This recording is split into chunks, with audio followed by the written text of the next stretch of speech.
मध्ये पहा प्रभाग क्रमांक 12 मयूर कॉलनी ते डहाणूकर कॉलनी मधील भाजपचे उमेदवार मुरलीधर मोहोळ यांची मुलाखत। नमस्कार, जनवार्ता आपला प्रभाग आपला नेतामध्ये आपल्या सर्वांचं स्वागत। आता आपण आलो आहोत प्रभाग क्रमांक 12 मधील बीजेपीचे इच्छुक उमेदवार मुरलीधर मोहोळ यांना। सर, काय सांगाल, आतापर्यंत तुम्ही 22 वर्ष झाले या क्षेत्रामध्ये आहात, तर आतापर्यंत तुम्ही कोणकोणते उपक्रम राबवले आहेत? मी गेले 22 ते 24 वर्ष सामाजिक क्षेत्रामध्ये काम करतोय।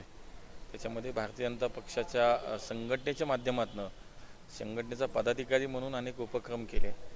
शिवाय या भागातील नागरिकांनी 3 वेळा महानगरपालिकेमध्ये आम्हाला काम करण्याची संधी दिली। त्यामुळे नगरसेवक आणि संघटनेचा एक कार्यकर्ता अशा दोन्ही पातळीवरती गेले अनेक वर्ष या भागामध्ये काम करता आलं। आता नागरिकांच्या कोणकोणत्या समस्या तुमच्या समोर येतात?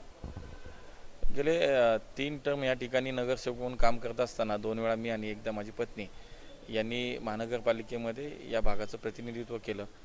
हे काम करत असताना अनेक नागरी प्रश्न असतील, अनेक विकासाचे विषय असतील, हे मार्गी लागलेले यामध्ये आपल्याला दिसतील।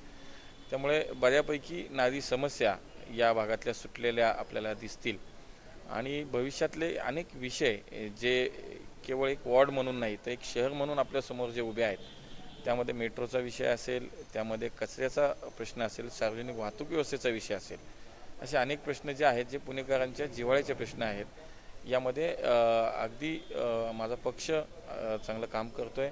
त्यामध्ये पुणे शहराचे नेतृत्व असेल, राज्याचे मुख्यमंत्री देवेंद्रजी असतील, अन्यथा देशाचे पंतप्रधान नरेंद्रजी मोदी आहेत, हे पुणे शहराकडे एक विशेष लक्ष देऊन पुण्याचा एक अगदी सुनियोजित पद्धतीने विकास कसा होईल याकडे या सगळ्यांचं लक्ष आहे। तेव्हा आपल्याला कल्पना असेल की नुकतंच पुणे शहराचा समावेश स्मार्ट सिटीमध्ये करण्यात आला। पुण्याच्या मेट्रो प्रकल्पाचं भूमिपूजन माननीय नरेंद्र मोदींनी या ठिकाणी केलं। पुण्याचा विकास आराखडा अनेक वर्ष जो प्रलंबित होता तो माननीय मुख्यमंत्र्यांनी अत्यंत काळजीपूर्वक अभ्यासपूर्वक सगळं त्याचं काम पाहून आता तो जाहीरही केला।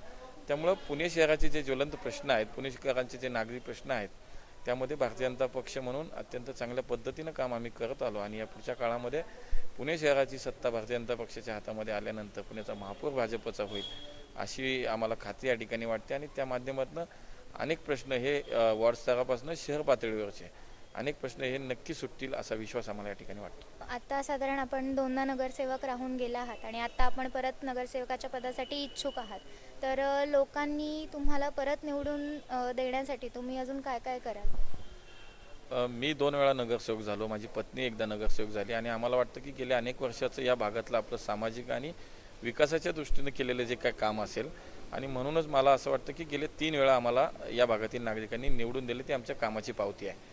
त्यामुळं इथून पुढं सुद्धा नागरिकांनी पुन्हा एकदा आम्हाला संधी या निमित्तानं द्यावी आणि जे काही प्रश्न आमचं म्हणणं नाही की सगळेच प्रश्न आपले 100% या भागात ते सुटले असतील, परंतु नागरिकांच्या विचार विनिमयाने आणि समन्वय साधून त्यांच्याशी अत्यंत चांगल्या पद्धतीचा समन्वय साधून जे काही प्रश्न असतील भविष्यातले, विशेषतः कोथरूडमध्ये आपण पाहतो तो एक वाहतुकीचा प्रश्न हा थोडा गंभीर स्वरूप या ठिकाणी धारण केलेला दिसतो। त्यामुळे भविष्यामध्ये कोथरूडमधील सार्वजनिक वाहतूक व्यवस्था हा एक मोठा प्रश्न आहे, तो हातामध्ये घेऊन आम्ही निश्चितपणे काम करू। सर, आता बीजेपीची सत्ता ही स्टेट लेवलपर्यंत गेली आहे, तर त्या सत्तेचा उपयोग तुम्हाला या नगरपालिकेच्या निवडणुकीमध्ये कितपत होईल? आमचं असं म्हणणं की आम्हाला त्याचा फायदा होण्यापेक्षा पुणेकर नागरिकांना महाराष्ट्र राज्यामध्ये भाजपचं सरकार आहे, केंद्रामध्ये सरकार आहे, पुणेकरांना जर खऱ्या अर्थानं पुण्याचं भविष्य उज्ज्वल करायचं असेल, पुण्याचा विकास हा अत्यंत वेगाने करायचा असेल, तर पुणेकरांच्या हितासाठी पुणे शहरामध्ये भारतीय जनता पक्षाची सत्ता येणं अत्यंत आवश्यक आहे। कारण की पुणे शहराचे अत्यंत जिव्हाळ्याचे असलेले अनेक नागरी प्रश्न हे केंद्राशी आणि राज्याशी संबंधित आहेत। त्यामुळं ते सुलभतेने मार्गी लागण्यासाठी आणि ते लवकरात लवकर सुटण्यासाठी मला वाटतं शहरात, राज्यात आणि देशात एकच पक्षाची सत्ता असणं हे अत्यंत आवश्यक आहे आणि मला वाटतं या निमित्तानं पुणेकरांमध्येच ही भावना आता तयार झाली आहे, निर्माण झाली आहे।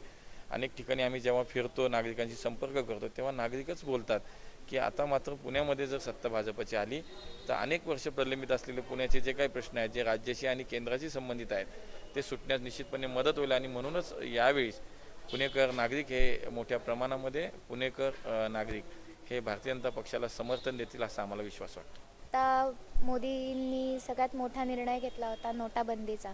तर या नोटाबंदीचा परिणाम नागरिकांवर कितपत झाला आणि कुठल्या कुठल्या अडचणी आल्यात किंवा कोणते फायदे झाले त्याबद्दल काय बोलाल? आपल्या सर्वांना कल्पना आहे की या देशाला सामर्थ्यशाली बनवण्यासाठी, भ्रष्टाचारमुक्त बनवण्यासाठी, या देशातील काळा पैसा हा बाहेर येऊन तो गोरगरिबांच्या कल्याणासाठी लागण्यासाठी हा मोदींनी घेतलेला निर्णय आहे. आणि आज जरी आपण पाहत असलो की आम्हाला मान्य आहे की या सगळ्या गोष्टी, ही सगळी प्रक्रिया पार पडत असताना नागरिकांना निश्चितपणे काही अडचणींना सामोरं जावं लागलं. परंतु आपण एक निश्चित लक्षात घ्या की ज्या वेळेला आपण मोठ्या रांगाच्या रांगा पाहत होतो की ATM असेल किंवा बँकेच्या बाहेर असलेल्या, यामध्ये उभा राहिलेला नागरिक हा त्रस्त नक्की होता. परंतु त्याला जेव्हा आपण त्याच्याशी बोलत असो तेव्हा तो नक्की सांगत होता की मला आता त्रास होतोय, पण माझ्या देशाचं आणि माझ्या पुढच्या पिढीचं भविष्य सुरक्षित होणार आहे. त्यामुळे हा सगळा जो काही त्रास होतोय हा निश्चितपणे आम्ही सहन करण्याची आमची ताकद आहे आणि आम्ही तो सहन करू. आणि कारण असं आहे की मला माझ्या देशाचं आणि माझ्या पुढच्या पिढीचं भविष्य सुरक्षित होणार आहे.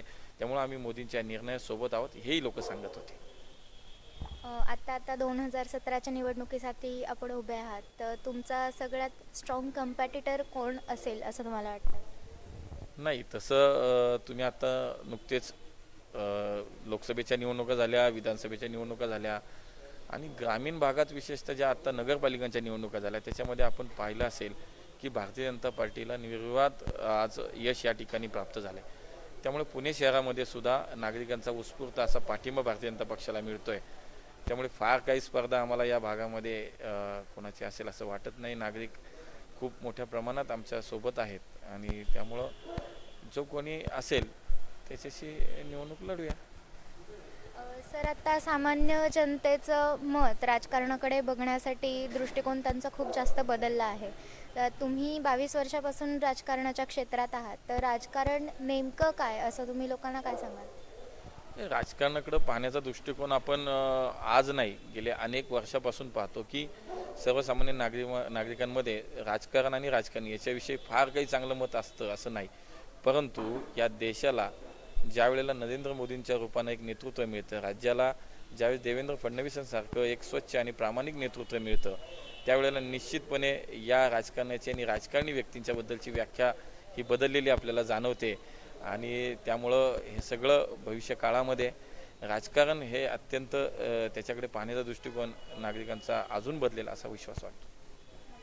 तुम्हाला आता यंदाच्या निवडणुकीसाठी खूप खूप शुभेच्छा. थँक्यू.